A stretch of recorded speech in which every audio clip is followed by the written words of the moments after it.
كتب تقرير يقول إن يسوع اتصلب علشان حبه للناس كبير. مش بس واحد اللي شاف يسوع متعلق عالصليب، ده ناس كتير وبهتاف قالوا هيتصلب الحبيب.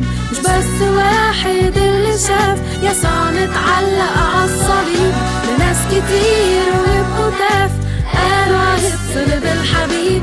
كان في هناك شهود كتير والتاريخ كتب تقرير يقول إن يسوع اتصلب علشان حبه للناس كبير.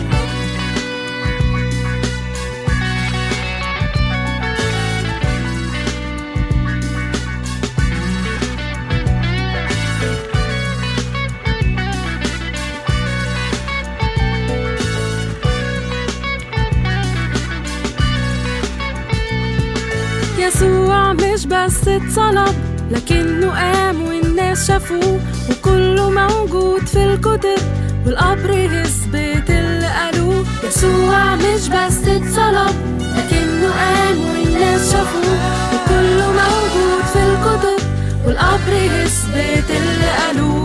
كان في هناك شهود كتير والتاريخ كتب تقرير يقول إن يسوع اتصلب علشان حبه للناس كبير.